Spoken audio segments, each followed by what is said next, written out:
10-9-876-5432.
How about now? I had muted myself.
After months of controversy, this is absolute destruction. Please don't come back here. We don't want you here anymore. Go home.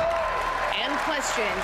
What percentage of this project's capacity is for electrical needs of Maryland residents and businesses? The Maryland Piedmont Reliability Project is one step closer to reality. The group behind the project submitting its application to the Public Service Commission. I hope that the Public Service Commission can help us. Tonight, we're sitting down with lawmakers, advocates, and experts, breaking down the project, what comes next, and what it all means for Marylanders. This is a Fox 45 News, Your Voice, Your Future Town Hall. Good evening, and thank you for joining us for tonight's Your Voice, Your Future Town Hall. I'm Mikenzie Frost. Tonight, we're looking at the Maryland Piedmont Reliability Project, a proposed 70-mile transmission line that would stretch through Carroll, Frederick, and Baltimore counties. Residents and lawmakers across the state have spoken out against the project over concerns it could impact Maryland land, including farms and other properties, without providing real benefit to Marylanders. We invited Governor Wes Moore to be a part of tonight's conversation. We first contacted his team on December 16th, but his team declined. These are some of the questions we would have for the governor. You met with PSEG and PJM, the groups behind this. What happened during that meeting? Have you met with the Grassroots group who is against the project? If not, why? What's your response to PSEG's claim that this project will help with the economy and public policy? What benefit will the Maryland Piedmont Reliability Project bring to the state? What's the percentage of the energy generated that will stay in Maryland? And do you agree with some lawmakers who are calling for a study of the state's energy needs, as well as the exploration of alternative energy sources? What about nuclear energy? I asked the governor about the project before he met with PJM and PSEG. At the time, he told me he had, quote, grave concerns about the process. Well, unless there's adjustments, I don't see a plan moving forward. I have grave concerns with this, and I've had them for a while. I don't understand how the study area was pulled together without the level of both state and community involvement that was necessary. I don't see how. I still am not certain what the benefit is to Marylanders, and I'm going to stand with the people on this, and I'm going to stand with Marylanders. Now, we do have several lawmakers, advocates, and experts with us. We'll hear from them all in just a few moments. But first, we begin with Fox 45's Jessica Babb and the latest on the project. A Green Valley farm in Carroll County. Come on. Cows are being fed, crops are being grown, and kids are being raised. For Amanda Green and her husband, it's Pretty much everything. It's their lifelong dream come true. It's awesome. The kids love it. The dog loves it.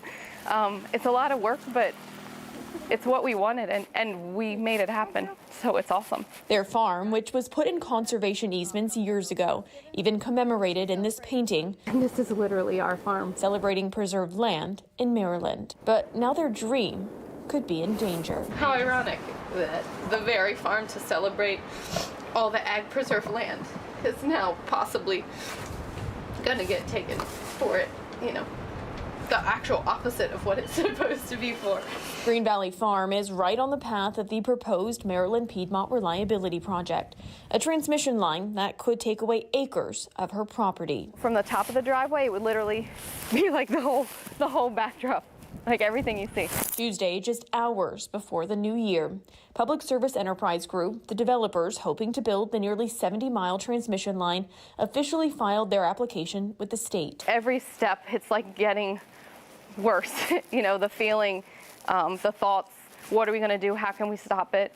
I mean, we all have to come together to stop it. One of us isn't going to do it. PSEG arguing in their application, if the transmission line isn't built, the grid won't be able to keep up with new energy demand, and say there could be blackouts and major reliability issues as soon as 2027. But they also acknowledge a lot of that demand is coming from data centers. Then we should be doing something else, because regardless, this isn't helping Maryland. Now it's up to the Maryland Public Service Commission to decide. It sucks.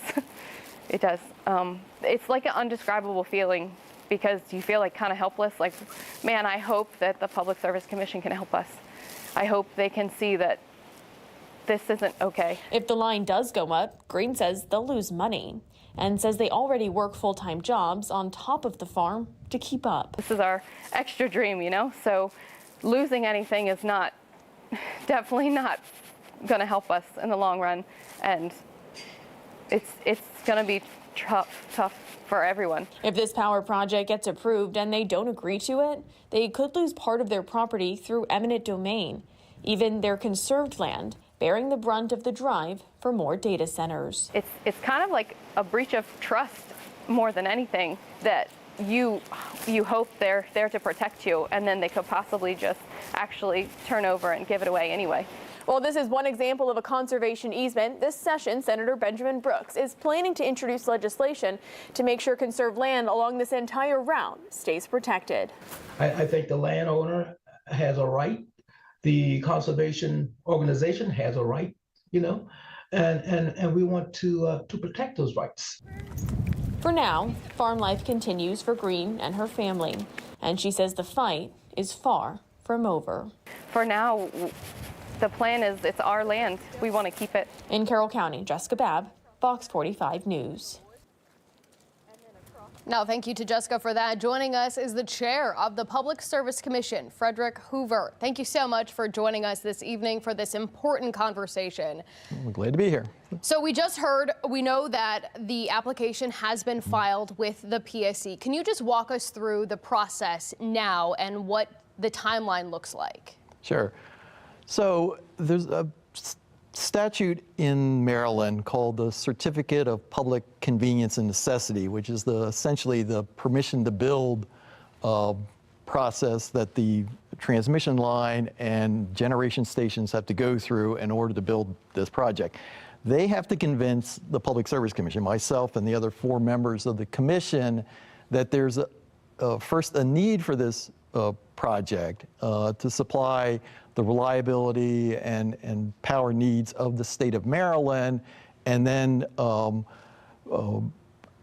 route that they're proposing to do it. As part of this process, the application that they filed with the Public Service Commission yesterday will be sent to a different state agency, the Power Plant Review Process, Power Plant Reliability Program, and they will do an in-depth analysis of the application and the transmission lines, looking at all of the various impacts that it will have on the state. It's 7 different agencies that review this project, looking at environmental factors, economic factors, aesthetic factors, historic factors, all these things. They will make a separate recommendation to the Public Service Commission as to whether or not this project should be built and where it should be built. Another part of the process is an analysis by the technical staff of the Public Service Commission, who will be reviewing the company's proposal that this is actually going to support Maryland's energy needs. Right. And they make, again, a separate independent analysis of what's done. And then finally, there is the Office of People's Counsel, who represents the residential customers. They will have their own analysis that's done by this. And then any outside interveners, including the local group that's been formed out there to discuss the power project, can intervene in the proceeding and make evidence. All those things will be brought to us, and we will have proceedings, evidentiary proceedings, and public hearings out in the counties that are where this line is being proposed to go, to make a final decision as to whether or not we grant the certificate that they've asked for. Before we get to my questions about the actual need of this project, when it comes to the timeline and these public hearings, when should the people of Baltimore County, Frederick, Carroll counties expect to see the PSC come in and have these hearings? So the first part of the process is we will have what's known as a pre-hearing conference, where we will bring together all these parties that I've mentioned earlier, and that's essentially a scheduling meeting where we will lay out the schedule as to when we're going to have the evidentiary hearings, when certain things have to be presented to us. A lot of it is keyed to the analysis done by the state agencies. So this is not going to be a process that is a quick process. It's actually a fairly long process. But at that point, we'll make determinations as to when we will have the public hearings out in the area that's being affected by this project. So this is the second day of 2025. The PSEG believes that they want to have this project operational by 2027. Is that timeline realistic? No. So, I mean, this is not a short process. Even if everybody agreed that this was a good idea, it's not a short process. This is a fairly long, involved process. So I think the expectation that the company has put in their application as to when they think this line will go in service is not realistic. It's going to be longer than that. How long it is a little hard to determine, but this appears to be a fairly complicated as well as controversial project. And I think we're going to take our time and look at this, at all the various factors involved in this, the fundamental questions about whether or not this is actually needed to supply power to the state of Maryland, and then the questions about where it goes. Well, and that brings up the issue of the need and the necessity of this project. In the application, the groups argue that if this is not done, Maryland could see blackouts as early as 2027. And if you're saying that the timeline to get this project operational by 2027 is not realistic, are you concerned that there will be blackouts in the state? No. So the power grid that this project's going to be contributed to is called the PJM system. Right. It's the largest power grid in the world. They will make decisions as to how to supply electricity as they've been currently doing that. So while the company is contending that this project is needed for that, they have the burden of proof to convince the Public Service Commission that that's true. So I can't really comment on the validity of their arguments about whether or not this is actually a needed project, because we need to hear from not only their contentions as to why this is needed, but any concerns that other entities have as to whether there are other ways to meet this power need, and whether this is the project that needs to be done or there's a different way of doing this. So I can't substantively comment on their particular contentions on this, just that it's an issue that they are trying to convince us of that need, and it's their burden of proof, so to speak, in the proceedings to convince us of that. One last question, and we have to make this quick, but at this point, is this a foregone conclusion that this project will happen? No. So, and again, I can't comment on whether or not we're actually going to approve this project. But it's early. It's early in the process. Early, this is literally the first step in a very, very long journey. All right. Public Service Commission Chair Hoover, I appreciate your time. Thank you for being here. I'm sure we'll have many conversations and we'll get to see each other again. Thank you so much. Now, several state lawmakers have raised questions about how the Piedmont Reliability Project is unfolding. Many of them are saying they're not sure Maryland will see any benefit from the project at all. I spoke with Democratic Delegate Michelle Guyton. She tells me she and other lawmakers representing the areas impacted by the project are working on legislation aimed at addressing some of the concerns about eminent domain and the power demands from data centers. Require data centers to co-locate their own generation centers, right? So they're generating their own energy. Maryland imports like 40% of our energy from outside the state. And we really do use, and we're going to continue to use more than we generate, right? So we are going to need energy from somewhere.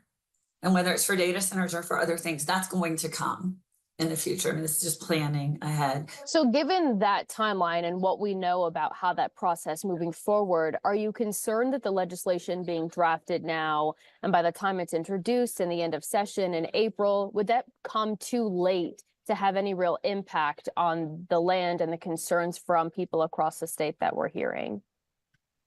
I don't have the answer to that directly. That's something we're researching now. I do feel that this is not going to be a fast project. It's not something that's going to happen overnight or in the next 3 or 4 months. It's not going to be completed. So I would hope that it would have an effect, or I don't believe this will be the last transmission line that we'll be dealing with in Maryland, and that we can set the stage now for how we want to see these things move forward now and in the future. We're trying to protect farmland and land under preservation, particularly environmental preservation, which is so important to all of us in North County, from being subject to eminent domain. But I've also learned that eminent domain can only be utilized when the Public Service Commission orders them to use it.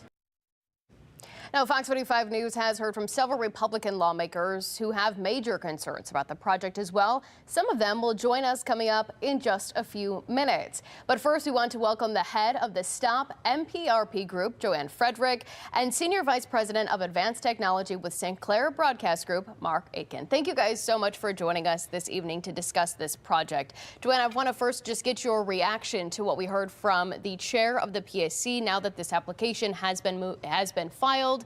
How are you feeling as this process plays out? We knew this step was going to happen. We expected it. We didn't expect it a couple of hours before the end of the year. I do appreciate Chair Hoover's comment that this will be a long process, and I very much appreciate his comment that they are going to look at this application with a great deal of scrutiny to make sure it does serve Maryland.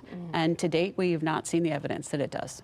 Mark, what do you think this project signals? Well, the energy needs of the state have been overlooked for a long time. And in a rush towards a green goal, the needs of the citizens of the states are being overlooked. There's no question that there are multiple means of generating electricity, but we're sort of at the breaking point. We are at the point in time where decisions have to be made. Some may be immediate decisions that in some cases may be contradictory to the state's goal. This state has already the highest rated state in terms of the reduction in greenhouse gases from energy sources. So the governor finds himself in a position where he could walk out as the hero. He didn't create this situation. Mm-hmm. He's been handed this situation by a decade or more of ignoring the long-term overriding needs, mm-hmm. The development of a complete resource plan. The move by the PSC in reviewing this project, I would say step 0.1 is you need to halt that, put that a couple of years in addition to the close to a dozen that have happened over the last decade. So if you don't create energy, the idea of a transmission facility is solving the problem is a fallacy. Now, when you talk about the governor, Joanne, has the governor met with you or anyone from your organization? We have not met directly with the governor. Have you talked to anyone from his staff about it? I met with Connor Shin, his energy policy advisor, in August. That was the last conversation. Have you had, what was the conversation like? Did you walk away feeling, was it productive? It was an interesting conversation. I appreciated Connor and his time. He clearly has a very good grasp on the issue here. But I think that, as Mark is saying, the position that Maryland does not want to create any generation is a non-starter. So we have to really step back and deal with reality and put forth the solutions immediately that put Maryland in a better stead. And I think politically that was an unpopular topic at the time I met with Connor, and hopefully now we certainly look at kind of the budget deficit we're coming into 25 with, and creating new generation assets in Maryland would certainly be an economic boon and something I think we need to look at seriously. Yeah, the state is looking at a nearly $3 billion deficit by fiscal year 2026. Lawmakers will have to deal with some aspects of that when session starts next week. The project itself, I guess from the ground, from the grassroots perspective, when did you first learn about this and how did the Stop MPRP group mobilize? I received a text message from a neighbor on about 3:30 on the July 7th, which was the night before the first meeting in Hereford that PSEG hosted. And I showed up at 1 o'clock for the 2 o'clock meeting and walked in the room and said, what's going on here? And within 48 hours had connected with 4 other folks. We had the website live in 24 hours, and we've been mobilizing people since then to save our land and save our farms and save our homes. What does Maryland need to do, Mark, when it comes to generating more energy for the state if this project isn't the answer? Well, look at the electric grid overall is underutilized in the state. So it's definitely a question of generating capacity that's needed. You talk about the need, a state with a deficit to invite new industry. Well, there aren't many industries that are going to move into a state that's threatening its citizens with blackouts and rolling brownouts. So really there are immediate needs that can be answered with the conversion of coal facilities to gas. There are, sort of midterm needs that could add to the base generating capacity, add a third reactor to Calvert's Cliffs that was designed as a three reactor site. And the longer term goal is if you want reliability, then what you want is a distributed grid. You don't want all your power in one place being drawn through transmission lines to the outer reaches of the population. Put the power generating capacity, when possible, closer to those needs. And in the process of that, invite industry into the state and become a leader. This is a real opportunity for the governor to take the situation that we've got in hand, that he's been handed, and do something about it. I want to continue this conversation, but we're going to have to take a quick break. Stay with us. Some of Maryland's Republican lawmakers will join the conversation right after this.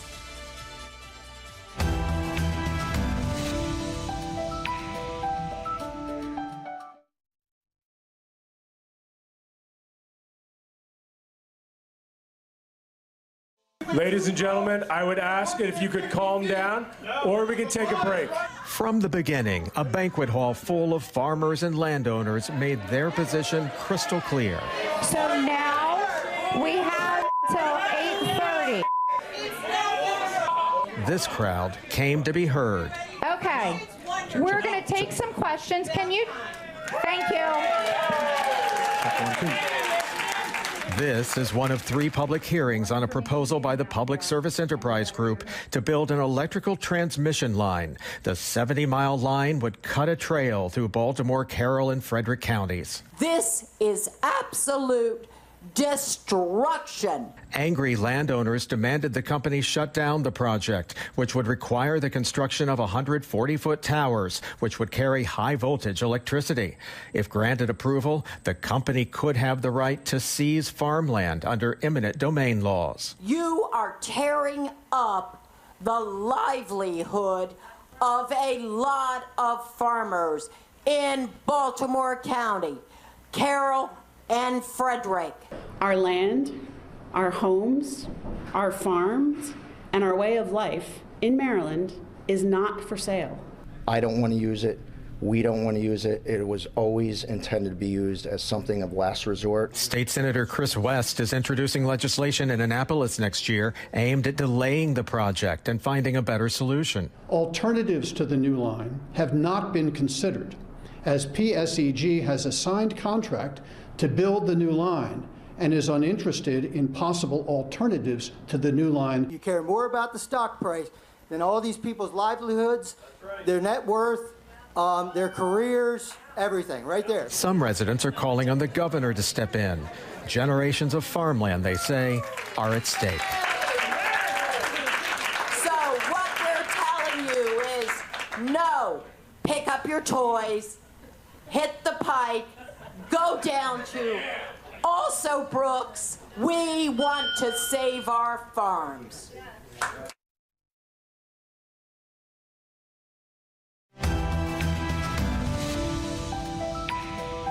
I would invite them to come out and see what it is they want to destroy. This definitely feels like a David and Goliath type situation. I feel like this is sort of a David and Goliath story, and right now, Goliath is seeming pretty. Welcome back to our Your Voice, Your Future town hall, focusing on the Maryland Piedmont Reliability Project. I'm Mikenzie Frost. You just heard a snippet from the short film titled Unyielding Ground, the fight against the MPRP. The project has many residents across the 3 impacted counties feeling hopeless and afraid for their futures. It's not just residents. Maryland lawmakers are frustrated too. Fox 45's Jessica Babb shows us the action some of them are taking. With session right around the corner, Maryland's energy crisis is coming into focus. We got to do what we can do to protect the ratepayers and keep costs down. On the heels of the controversial Maryland Piedmont Reliability Project, a proposed 70-mile high-voltage transmission line that could span Baltimore, Carroll, and Frederick counties, which many lawmakers have argued won't benefit Maryland, lots of legislation is being introduced to protect property owners. We hear you, and we want to protect your interests and your rights as well. Right now, with the proposed transmission line, the threat of eminent domain is looming. It's been leaving many property owners who have protected land puzzled. It really was a shock. We thought that that was something that kind of kept us protected in a way from these types of projects. But now Senator Benjamin Brooks, representing Baltimore County, is introducing legislation which would stop the state from taking property in a conservation easement. It's one of many energy and transmission-related bills lawmakers are planning to propose. What the law says right now, if it's for the public good, then the state can come in and do that. Making sure counties and local governments have a say before the projects like the proposed high-voltage transmission line get approved. I think the landowner has a right. The conservation organization has a right, and we want to protect those rights. If it passes, it could potentially impact the proposed Piedmont project, meaning they might have to reroute. What is the cost to our environment? What is the cost to our easement? They can find alternate routes. He also says he plans to propose legislation, making sure if eminent domain does come into play, landowners are properly compensated. We need additional generation in the state. While transmission officials like PJM, the regional transmission organization, say the project is needed because of data centers, electrification, electrification and power plants going off the grid. Brooks is voicing concerns about the proposed power project and the $424 million tab ratepayers could be forced to pay. The demand keeps escalating, and of course, I think data centers are here to stay because we want to surf the internet. And if that energy is going to be going to another state, then I think they should pick up the lion's share of that tab. He says all other options should be exhausted first. We need sustainability, we need reliability, but at the same time, we need affordability. And then getting more generation in the state of Maryland could lend itself to that affordability. Jessica Babb, Fox 45 News. I want to welcome our panel of lawmakers, Senator Chris West, Senate Minority Leader Stephen Hershey, Delegate Ryan Naraki, and Delegate Kathy Schlega, who's joining us via Zoom. Joanne Frederick, the head of the Stop MPRP group, is also with us. Thank you all for being here with us. I want to have a conversation about session. We are just under a week ahead of the first day of session at this point now.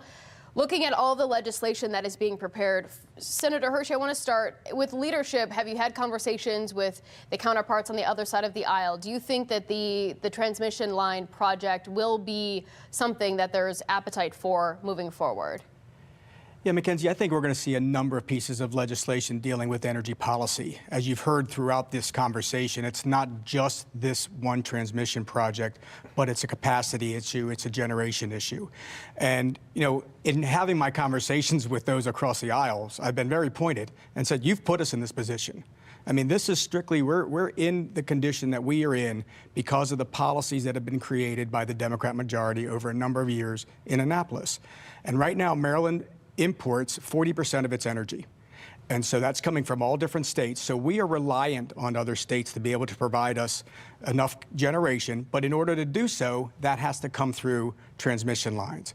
And so this is the project that has, unfortunately, caused the most angst of it because it's a greenfields project. It's something that's not using the existing right-of-ways. It's new. It's going to take up, obviously, a number of different farms and people's properties.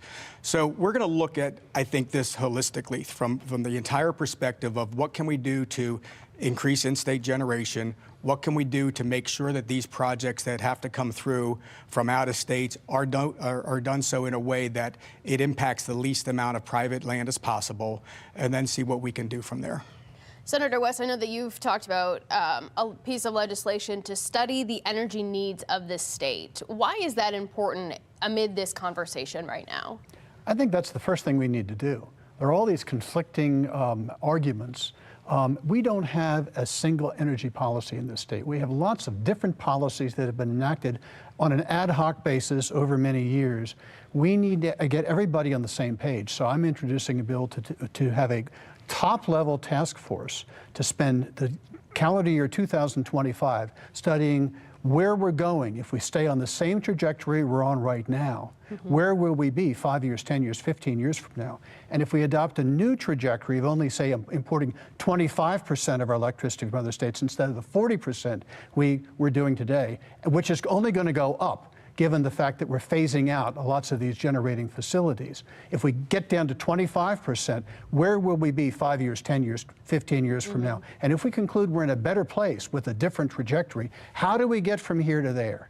And then next year, we'll have all the recommendations of the task force, and the General Assembly can pass significant legislation to put us on that new trajectory and get us off of the bad trajectory we're on currently. So what does that mean for the Piedmont Reliability Project while that task force? The last provision in my bill says that the Public Service Commission is directed to take no action on the application. It was filed 2 days ago until this report comes in and the General Assembly in 2026 has a chance to act on it. So it would stop any decision of the Public Service Commission until the earliest of May 1st, 2026. Delegate Naraki, you represent parts of this area where people are impacted potentially by this route. What are you hearing from your constituents about this? Sure, I think my constituents are concerned, one, with their land, right, being taken potentially, but they're also keenly aware of what prices are going to look like in the near term and in the longer term here. I think Senator West and Senator Hershey hit it right on the head. We have no energy plan in Maryland, right? When we take the Brandon Shores plan offline, we take the Wagner plan offline, we could be importing up to 70% of our power from other states like Pennsylvania and we're patting ourselves on the back at Annapolis by thinking that we're doing something good when all we're doing is just shuffling cards around. We're going to still be burning more coal in Pennsylvania or more nuclear power, which we won't allow to come online here in Maryland. For what? For a project that doesn't ultimately impact them here in Baltimore County or in Hartford County or in Carroll County or Frederick County. It's a big extension cord to Virginia that we have to have on our land that really has no good benefit to us here in Maryland. Joanne, when you have conversations, you go to these public meetings with PSEG and PJM, what do they tell you or tell the community about why this project is necessary in Maryland if it's unclear how much power Maryland will see or energy that Maryland will see from it? We haven't gotten a clear answer to that question. They default back to reliability of the grid. And as their messaging has changed, it was first, deactivation and new demand, and then it turned to blackouts and brownouts, and now it's, this project's going to be great for an economic benefit for Maryland, per their press release that accompanied the application. When the story keeps changing, that means the first story and the second story and the third story didn't really work, so they're just going to try the fourth, fifth, and sixth story until they come up with something that maybe someone here can tolerate and accept. But the bottom line is this project is unacceptable. There is no amount of explanation that makes it acceptable to take 70 miles of conserved, preserved land, farms, et cetera. What can the General Assembly do to help with the concerns that we've heard from farmers, from people who have this protected land? Is there room for appetite for the legislation to make sure that that land stays protected? Anyone? Yeah, I think there's definitely appetite for that, for sure. At least certainly from the members of this panel here and Delegate Schlegel, who's joining us as well. There's certainly appetite there. I also think that we have to make sure that these power companies and others are honest brokers here. We've put this land into conservation, which means that by default, the land is now cheaper than it would be if we had it on the free market, right? So they should be paying free market value if we got to that point. I don't think this project should go forward, but if it does, they need to be paying the full freight, which we've subsidized as taxpayers, all of us have here. And we've taken a very laissez-faire policy with energy companies here in Maryland to make sure that they are being responsible partners to our communities. Delegate Schlegel, I want to bring you into this conversation. Thank you for joining us via Zoom here. When it comes to eminent domain, are you hearing concerns, obviously, from community members, from constituents who may have to be faced with the reality of the usage of that? Right. Mikenzie, the panel is spot on here with a lot of the facts that you're bringing up. Eminent domain, for the folks watching the town hall, just means the government's going to take your land. And typically, the state has to approve that, the Public Service Commission. However, there was a previous high voltage power line project called TransSource. That was the company that was going to put these high voltage lines in Harford County. And I worked with Senator Kristen Phillips-Hill from Pennsylvania, others of us here in Maryland. We were able to shut that project down. However, it is still working its way through the courts. And of really top interest is one of the facts of the case where TransSource said that the federal government can override states' rights on eminent domain, and the court agreed, which is basically saying the federal government can trump the state's ability to stop eminent domain. Of course, if this goes forward, we will fight this all the way to the Supreme Court. This is a 10th Amendment issue, states' rights. Eminent domain should always be a last resort. And, it is not appropriate at this point for anybody to have their land taken from them for these power lines. Everybody's talked about the perfect storm we have on generation. Maryland is not generating enough power. We are importing 40% of the power, and as Delegate Naraki said, when they close the slated power plants that are going to close, we will bring in 70% of our power. Governor Moore has a great opportunity right now to take leadership and put Brandon Shore's power plant back online with natural gas, put Wagner back online.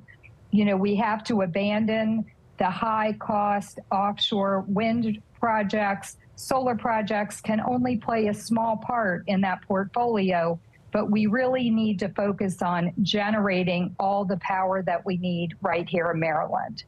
All right, well, thank you for that, Delegate Schlega. We have a lot more to get to, but stay with us. Our conversation will continue right after the break.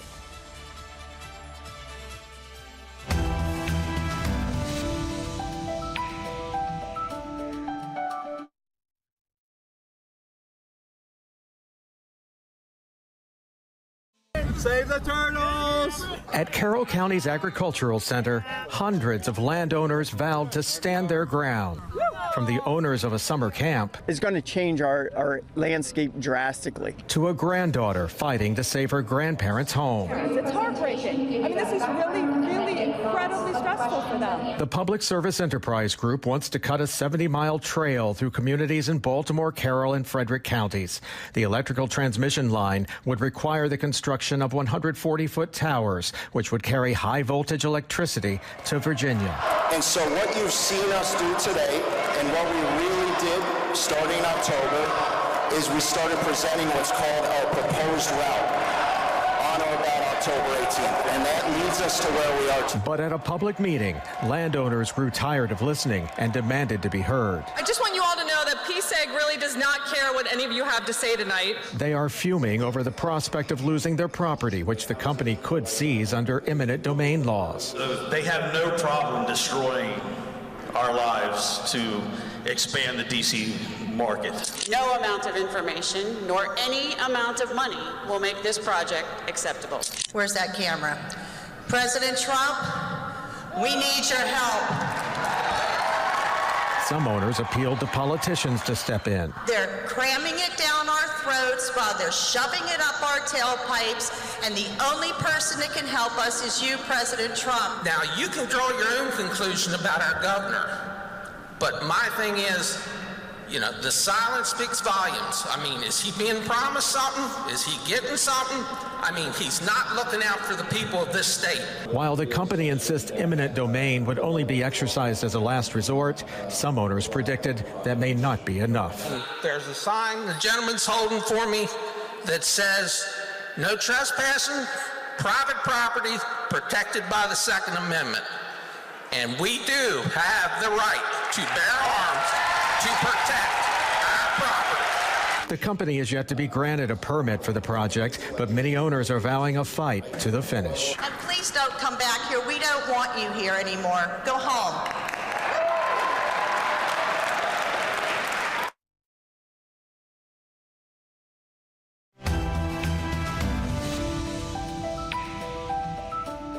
I just don't know how we could stay here. I thought PSEG said they weren't going to go through anybody's homes. This forest is my home, and now they want to go right through this forest. The house is just where I sleep.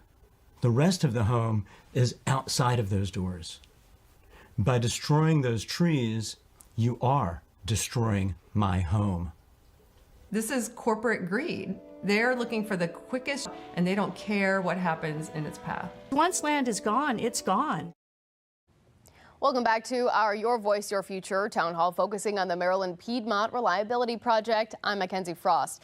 You just heard another snippet from a short film titled Unyielding Ground, the fight against the MPRP. Residents across Baltimore, Carroll, and Frederick counties are worried the project would take their land and livelihood with little to no benefit to Marylanders. I'm joined by a panel of lawmakers, Senator Chris West, Senate Minority Leader Stephen Hershey, Delegate Ryan Naraki, as well as the head of the group Stop MPRP, Joanne Frederick. Thank you all for continuing this conversation. We heard from one of the gentlemen who is in a story who went to a public meeting for this project, talking about where's Governor Westmore on this. Senator Hershey, I know that I've talked to the governor about this, as well as you, about a meeting with you and the governor to talk about this. Can you explain how that conversation unfolded? Describe, where the governor's head is on this. Yeah, well, the governor repeated his comment that grave concerns to me as well, too. But I said a little bit more than that. We really need to discuss an energy policy in the state. And I think what he needs to take a look at is the process within the PSC. And certainly those are all his appointees. He doesn't control the PSC, but those are, again, the people that he put in place. And the bad part about this is in the past, the PSC has been a pushover when it comes to the CPCN process. And we're not just hearing it with transmission projects, but we're also hearing it with solar projects throughout the state. We'll have, 100-acre, 1,000-acre solar projects that will go into the CPCN process through the PSC, and the PSC would grant those permits.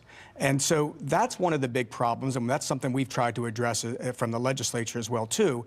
Does a law that we put in place in 1977 to say where should we put coal-fired facilities, where should we put gas-fired facilities, where should we put nuclear facilities, apply now to solar projects throughout the state. So the governor, I think, has to take a broader look at this. I think he can be very forceful in his recommendations to the PSC.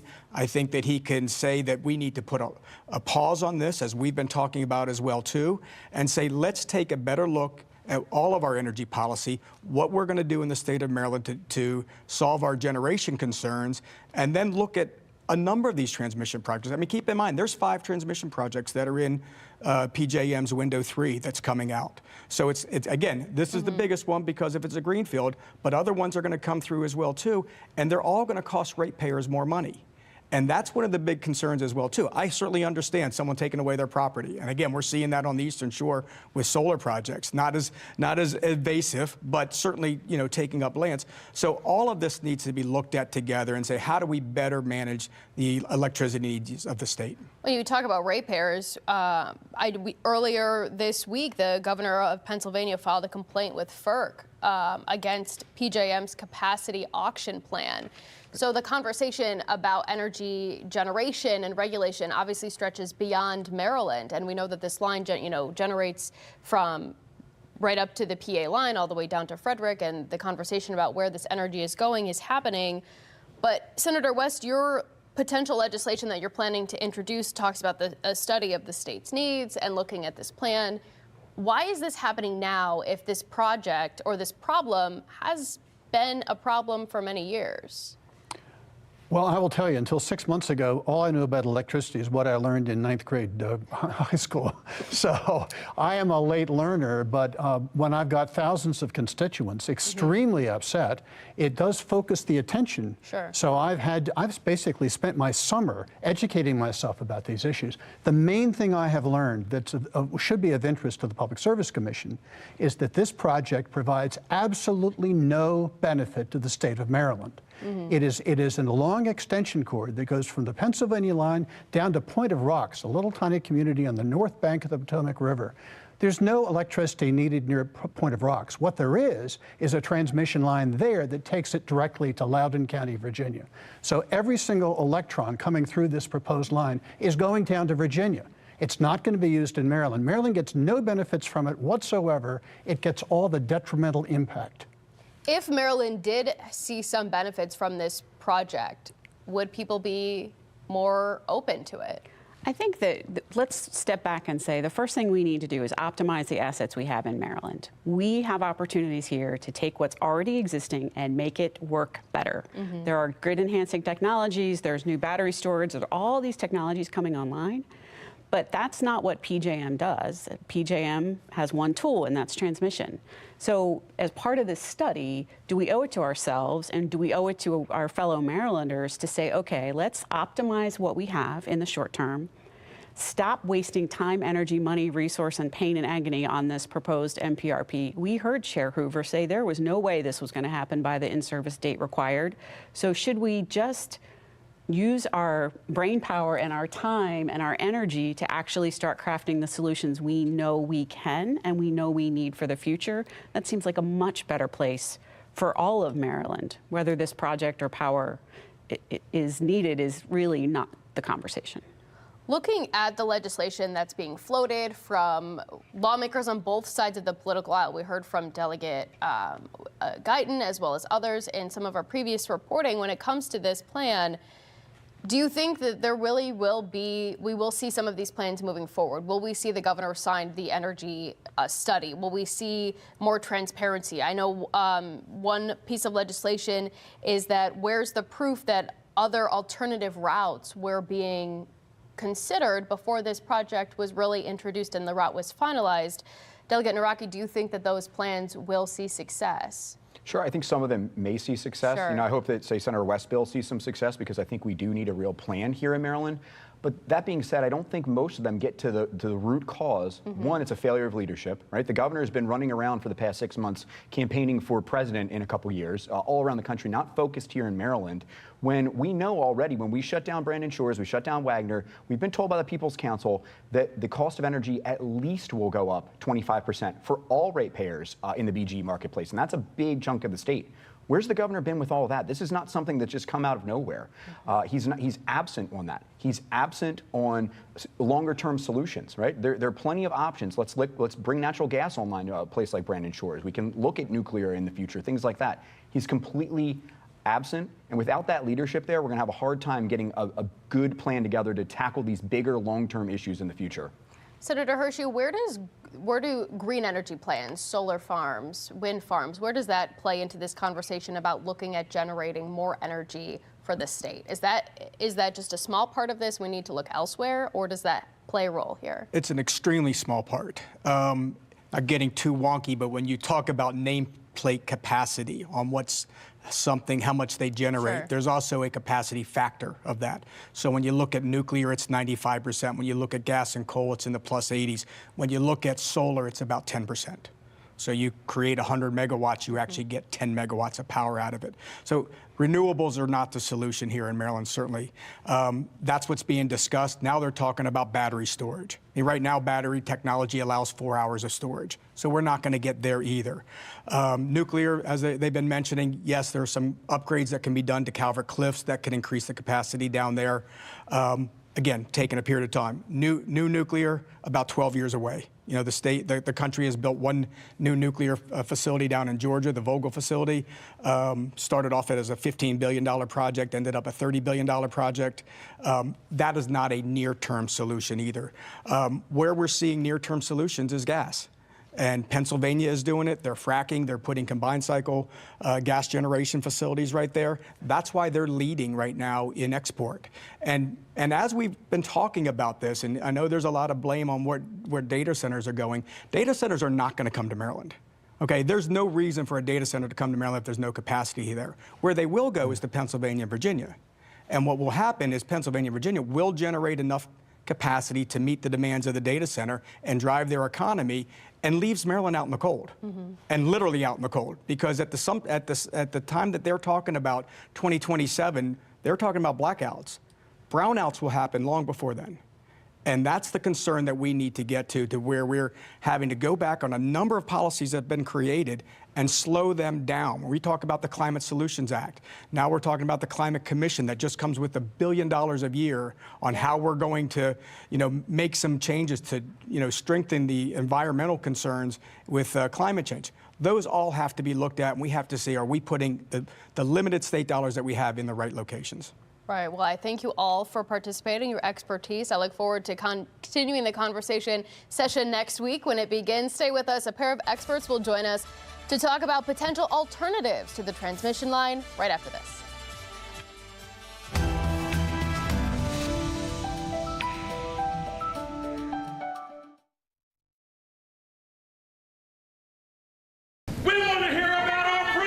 In Frederick County, landowners are losing their patience. I pay taxes on my land, and I want to know what you're going to do with it. Over the prospect of losing their property. No matter of money that you offer us will ever be enough to replace generations of memories. They spent 2 hours going face-to-face with engineers from the Public Service Enterprise Group. The firm wants to build a high-voltage transmission line through Baltimore, Carroll, and Frederick counties. And with state approval, it could use the power of eminent domain to seize enough property to build 140-foot electrical towers through a 70-mile stretch of the state. You go through the family farms and small businesses before you go through the undeveloped areas. It was very difficult to avoid that, but we would like to work one-on-one with each property owner to see how we can mitigate impacts. This seems a lot like politicians. You're not exactly answering the question I asked. At a public information session, residents grilled developers about the project's purpose and its possible political implications. Governor Moore, you are a coward. Some residents accuse the governor of accepting contributions from the very firm that threatens to take their land. How many other donations have they made to you to lock in your help pushing this project through? You are a coward for attempting to line your pockets with our land. Developers insist there are no health implications from living near a high-voltage tower. And none of the... I did my research, and there has been research that states that it does cause problems in the DNA. For now, residents are plotting their next move and vowing not to give in without a fight. We will see you at the Public Service Commission, and if necessary, in court. I can promise you, I will fight you tooth and nail, and you will never step foot on my property. So make sure everyone knows, when you come to our property, we will fight you off, and you will be arrested by the cops.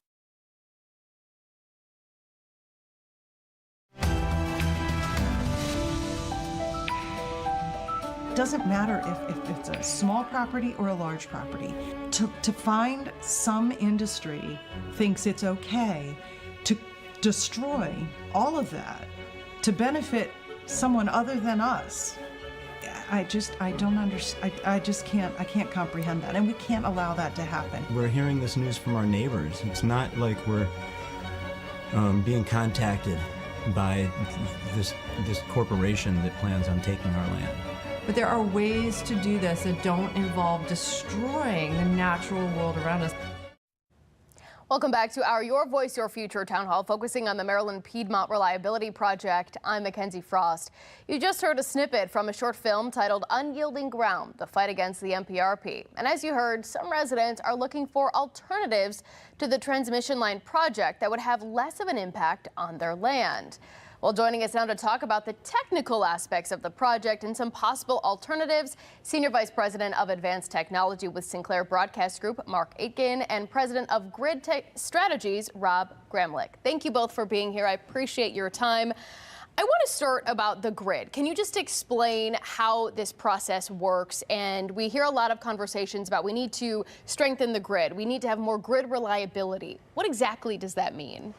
Sure. Well, thanks for doing this. First of all, there's clearly a lack of trust going around about why we need any of this infrastructure. I would think of it like the interstate highway system. We all use it. You know, 76 needs to connect to 70 and 270, and these highways are multi-state. They cover wide areas, and so we do need to keep in mind that we all sort of rely on it, regardless of where a line starts and ends. It does keep up the whole regional power grid, and there are federal decisions here as well. So there are certainly questions about the route that are for the state to figure out, and maybe those have not all been pursued, or the technology options. There might be alternative technologies, and those will be considered in that process with witnesses, and hopefully the trust will improve when everybody gets cross-examined and all of the claims that have been made get tested. And when it comes to alternatives, can you just explain, Mark, for us, all of the exhaustive alternatives that should be looked at when we're having a conversation about energy generation and reliability? Well, I think it is literally, everybody's heard of probably every source of energy generation, and it's not an either or question. The geographic location determines a lot of the the specifics of what route to go. Sure. You start with solar and wind power, and people certainly know about that, and you go to the plain states of the United States. 10% of the entire U.S. energy grid is powered one way or another through wind power. Mm-hmm. Solar is largely a localized means of power generation, and every bit of power helps, right? Including the solar panels on your roof.